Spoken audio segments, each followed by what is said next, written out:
longtemps, bien que du temps pour l'ignorer. Vous êtes mentalement, vous souffrez d'une mémoire défectueuse. Vous ne vous en êtes jamais guéri, car vous n'avez pas choisi de le faire. Il aurait fallu un petit effort de volonté que vous n'étiez pas prêt à faire. Par exemple, en réalité, contre quelle puissance vous allez dire un acte d'autodestruction? Un effort de volonté.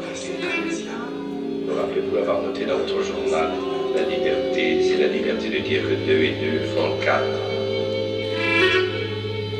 Oui. Combien de doigts je vous montre là, Winston? 4. Si le parti dit que ce n'est pas 4, mais 5 mois, alors combien? Comment un homme s'assure-t-il de son pouvoir sur un autre, Winston? Winston réfléchit. En le faisant souffrir, répondit-il. Exactement, en le faisant souffrir. L'obéissance ne suffit pas. Comment, s'il ne souffre pas, peut-on être certain qu'il obéit, non à sa volonté, mais à la vôtre? Le pouvoir est d'infliger des souffrances et des humiliations. Le pouvoir est de déchirer l'esprit humain en morceaux que l'on rassemble ensuite sous de nouvelles formes que l'on a choisies. Commencez-vous à voir quelle sorte de monde nous créons, Winston? C'est exactement l'opposé des stupides utopies hédonistes qu'avaient imaginé les anciens réformateurs.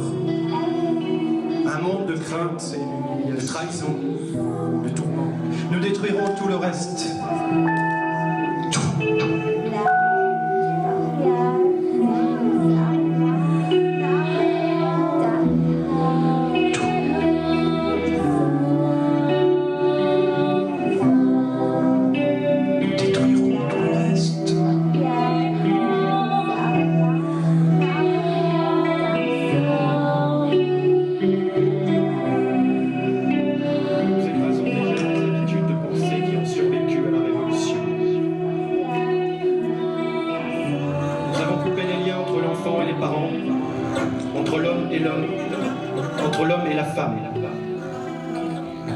Personne n'ose plus se fier à une femme, un enfant ou un ami.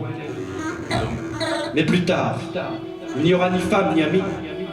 Les enfants seront, à leur naissance, enlevés aux mères, comme on enlève leurs œufs aux poules.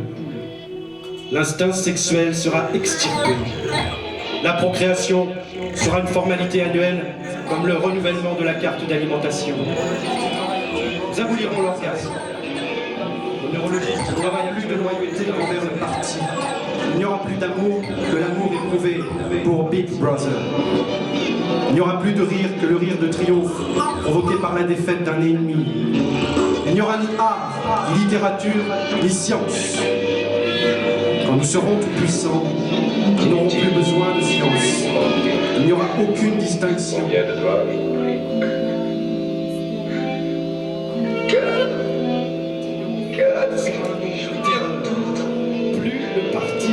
Puissant, moins il sera tolérant, plus faible sera l'opposition, plus étroit sera le despotisme. Quel est le monde que nous préparons, Winston? Un monde où les victoires succéderont aux victoires et les triomphes aux triomphes. Un monde d'éternelle pression, toujours renouvelée sur la fibre de la puissance.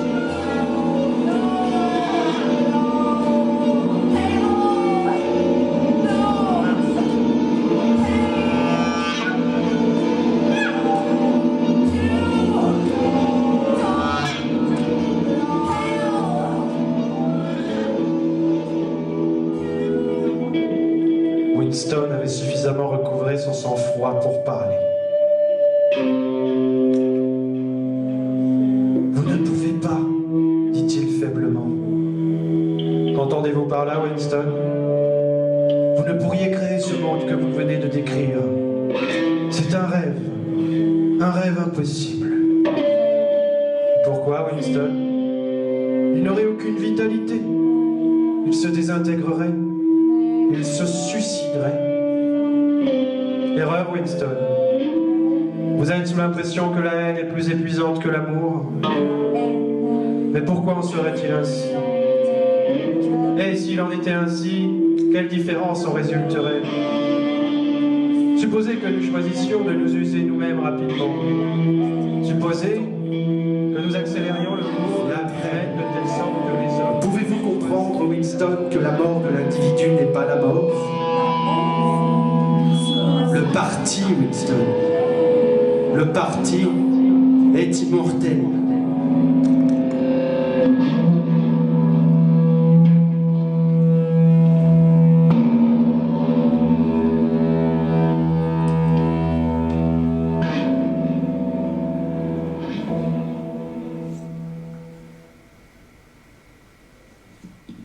Extrait du livre de George Orwell, 1984. Merci.